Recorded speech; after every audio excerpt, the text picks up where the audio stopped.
Before we get to a really wacky hand, honestly, yeah. we want to tell you about Nitrogen Sports Poker Room, where we're hosting a free roll every Sunday. You have to use the link in the description to sign up for access to those free rolls. You can also click up here if you are, that type of a person. A person who likes to click on stuff? I mean, that's fine, I guess. It's not for everybody, but if that's you, that's good. Nitrogen Sports is Bitcoin only, which is awesome because it means you get super fast payouts. Check it out.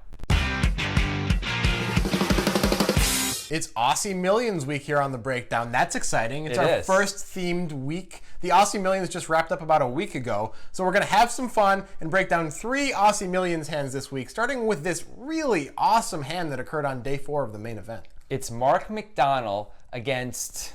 Jeremy Joseph? Thank you Something for like that. remembering. That's right. No, Jeremy Joseph, that's right. Joseph is the effective stack with about 60 blinds. McDonald's got over 100 blinds. He's under the gun. Joseph is in the big blind, and it's day 4. There's like 28 players left. Right. It's a big deal moment, and these guys play a really interesting style of poker against each other. That is for sure. Yeah. This hand was suggested to us by Daniel Racine. If you have a suggestion, tweet it at us, include a YouTube link. We're going to break down this hand as we go, as always, so get ready for some analysis.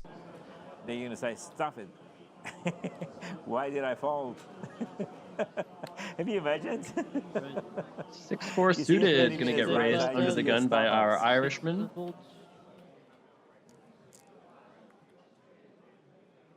C8 folds, C2 folds.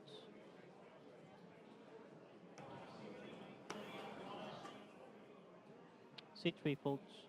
2000 change there.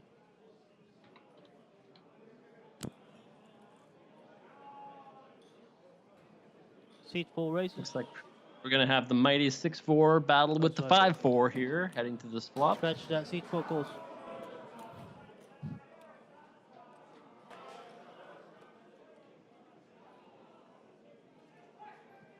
Two players, guys. Seat 4 checks. Joseph flops a gut shot, but not much for either player here.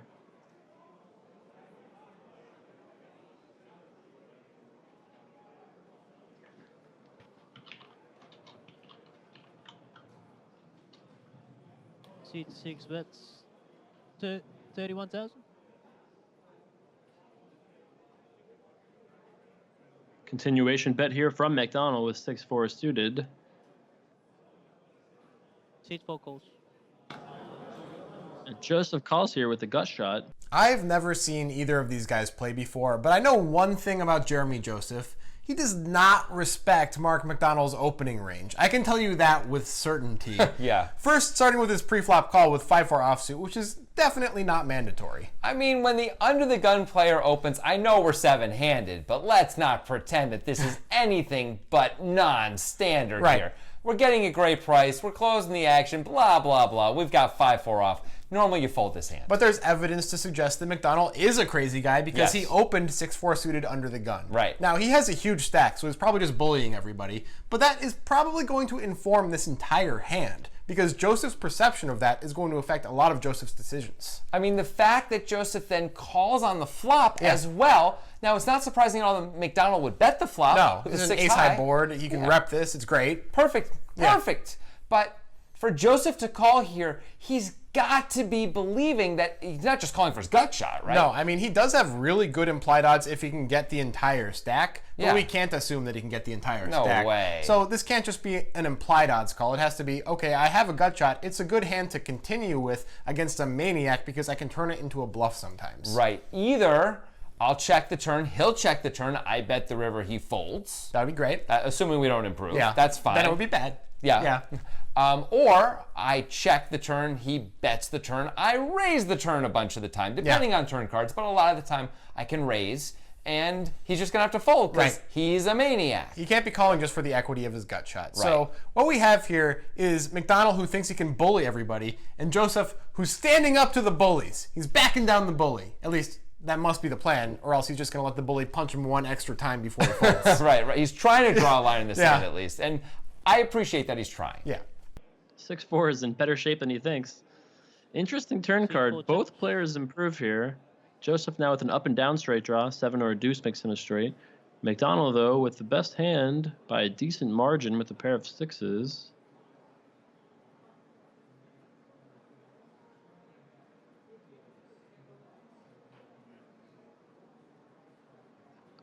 Looks like McDonald is going to actually fire twice here, and he could get called by worse.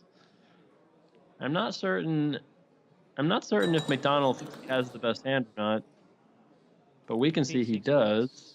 83,000.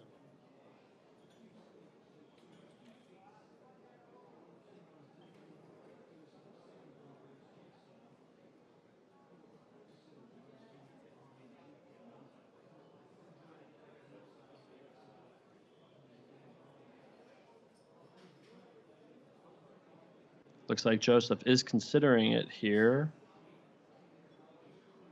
83,000. He has the chips to call if he wants. He probably thinks McDonald is way stronger than he actually is. Ooh, that's not a call. He's cutting out a raise.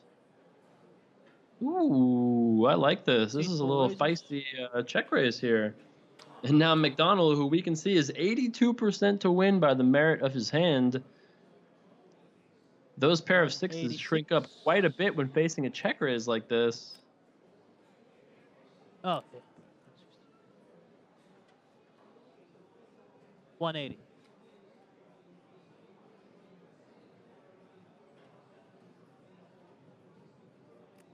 Check raise a little more than a min raise here.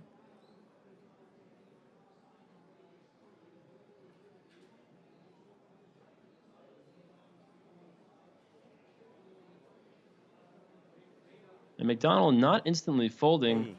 He's asking himself, what kind of hands would Jeremy Joseph play this way? Call out of the big blind, check call flop, check raise turn. Set of threes. Would he just flat call pre-flop with aces or tens? Does he have two pair? What two pair? Ooh, what a call here.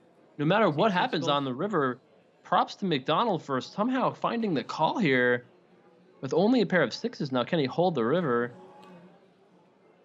He can.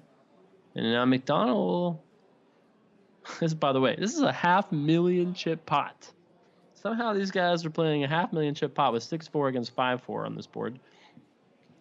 Now Joseph makes a pair of fives. He could have the best hand against, King, Queen, maybe. But obviously he probably thinks he does not have the best hands here. Does he pull the trigger? No, he just checks. And McDonald's got to be thrilled, right? Or does McDonald think he has to bluff to win this hand? Does he think that he has to turn his six into a bluff? No, he just checks. He's going to be so happy to see he wins this hand. 5-4? No, 6-4, buddy. 6-4 is better than 5-4. Kind of a hilarious hand there to push Mark McDonald over 2 million chips. Hilarious, you say? Jason Somerville, you're one of those people who writes LOL but isn't actually laughing out loud. You mean like everybody in the world? I suspect you are. Yeah, you are one of those everybody in the world type of people. Whatever, man. Yeah. I got a problem with it. Okay. So let's talk about the hand. Okay. Let's go back to the turn, even though the river's interesting too. Let's talk about the turn. So first of all, McDonald decides to bet a 6, which is unusual to say the least. This is very unusual. He's picked up showdown value, and can he really expect to fold out better hands very often? Because, let's be clear, when he's betting the 6, it is not mostly for value. No. It is really a lot as a bluff. And maybe he can fold out a 10 sometimes here. Also, he can fold out gut shots like King, Queen, King, Jack, Queen, Jack, which have great equity against him. Yeah, you could expect the gut shots to have called on the flop and be here on the turn. Yeah, so there's some value there too, but it's certainly non-standard. But let's not spend a lot of time on that because there's so much more to talk about. All right, so there's this check raise. Yeah. So, okay, I get it. As Joseph, we don't respect this guy. Right. We think he's bluffing too often. Yeah. And honestly, we're a little unlucky that he hit a 6 here. Yeah. We're going to get into that a bit more. But so McDonald bets, and we're like, okay, what is he repping here? Is he really betting a lone ace again? I guess maybe sometimes, but he's not really supposed to be able to stand too much aggression with that hand. So at that point, he's repping 2 pair or better. And I just don't believe he has it that often because this guy's crazy. Yeah. I mean, I would expect that Joseph is assuming that McDonald is two-barreling kind of his entire range most of the time here. So you don't have to think about what is he repping, what isn't he repping. It doesn't matter. He's just going to bet because he bets. Right. So this is the play we set up when we check called the flop. Right. We did improve a little bit. We didn't make the nuts. We would have liked to make the nuts. It would make this a lot easier to play. But now it's time to follow through. We don't have enough equity to check call. Right. We don't want to end up with 5 high, and then we're even losing to all of the bluffs. We're out of position, too. It's hard to get value even when we get there. Right. So we decide to check raise. Something interesting about this check raise is the size. It's a very small check raise. It is, and there's some good things about it, some bad things about it. Boy, do we get into that on our most recent podcast about this hand. We go deep, deep, deep into this sizing and how it affects things. One of the things it does is it allows McDonald to call with maybe a wider range than we would normally expect a normal size check raise to call with. Right. If McDonald's two-barreling ace-queen, ace-jack, ace-king here, he's probably going to call now, whereas if it was like a 230K check raise, he would consider folding. Yeah. And the reason he would consider folding is also the reason that McDonald is able to call with his 6 here, and that's that Joseph is repping a razor-thin range when he raises the turn. I understand Joseph's intent. He's like, this guy's crazy, he doesn't have it. But Joseph is not repping much. I mean, really not repping much. Yeah. How does that 6 help? Right. Like, is Joseph really going to check raise ace-6 on this board? Maybe. What does he hope to get value out of? Right. Maybe ace-queen. There isn't very much. Pocket trays could do this. Yeah, he could have a set of 3s, a set of 10s, sometimes a slow-played set of aces. Sometimes a slow-played set of 10s. But we certainly can't give him all of those combos. Ace-10 could do Right. it. But so would it? If you're sitting there Maybe. in McDonald's seat and you're like, oh, I bet the 6 is a bluff. If I get called, it kind of sucks, but I got check raised. So the range being represented against me is razor thin. And if you think that maybe, just maybe, Joseph is playing king, queen, queen, jack, king, jack like this, that's 48 combos of gut shots that he could play like this because he needs to play his gut shots like that against this crazy guy, then it's kind of an easy call for McDonald. There's just so little value, and if we believe not all of the gut shots, just some of the gut shots, even if we eliminate like the king queens of the world, because it's the nut no pair, still we can call because there's a whole lot more bluffs than there is value. The thing is, you have to have a plan if we're McDonald to call a lot of rivers. Right. Luckily for McDonald, he doesn't have to worry about that because Joseph makes what we think is a pretty big mistake when he gives up here. It's interesting because I believe McDonald's calling a normal size bet on the river. Right? He called the turn, that 5 comes, nothing really changes in his mind, and that would be understandable. If we called the turn check raise because we believed we were good and the value range was so thin, this shouldn't have expanded it really in any way. So we can call again. So it would take a big bet to get this guy off. Which should be the plan. Right. Because Joseph, if you're going to check raise to such a small amount here on the turn, here's the thing. You check raise to such a small amount and allow McDonald to call with a much wider range, we have to bet the river. I don't care that we picked up a 5. That's not showdown value. Not at all. And you've set it up so you can actually overbet the river if you want. You can shove for like 1.3 times the river or whatever it is. That is so strong. And you know what pros often don't do? Overbet? Overbet as a bluff, especially. They usually have it. So you can, even though it's a very thin value range, you can really rep trip 3s strongly, or a set of 3s, So we don't really like the give up here by Joseph. No. But McDonald's check actually makes sense. You might think he has to bluff here a lot of the time. But wouldn't you expect that if Joseph had part of his value that we illustrated on the turn, the 2-pair or better type hand, that he would go for more value on the river? And if he didn't, he's not folding, obviously, right? So there's really no point in betting. We're not getting any value from any worse hands for sure. And we're very rarely folding out better hands because we don't expect Joseph to show up with ace-9 or ace-jack here having check raised the turn. If Joseph has a hand like that, he's checking so he can call. He's trying to control the pot anyway. So I think it's going to be very hard to move him off a hand like that. So I really like this check, even though we're sort of just hoping that Joseph's giving up. But we think we have almost no fold equity, so there's no point in putting more chips in the pot with our 6, even though we lose a lot. I think as McDonald, we were sort of hoping Joseph was going to bet because that means he's got all his bluffs still. And now it's like, oh, I probably lose, but I can't get him off his hand. The thing is, when Joseph checks, it does look sort of like a give up because don't we expect him to bet his sets and 2 pairs on the river when he check raises the turn? He needs to get value out of those hands. So yeah, it looks kind of like a give up and it makes sense to check. But what a cool hand. 2 high-level players playing a high-level hand against each other while we can nitpick and say, we think you should have done this differently, this differently. Like, if it isn't a 6 on the turn, if it's a 7 on the turn instead, guess what? That check raise is going to work and it's going to be a beautiful play. It's a cool leveling war. We love reading your comments. If you want to hear responses to our favorite comments from you on this video, click right up here. The Aussie Millions produces a lot of cool hands, including the final hand last year between Tony Dunstan and Ari Engel. We broke that one all the way down. Indeed. Click right up there to check that out. It's a great hand. Definitely check it out.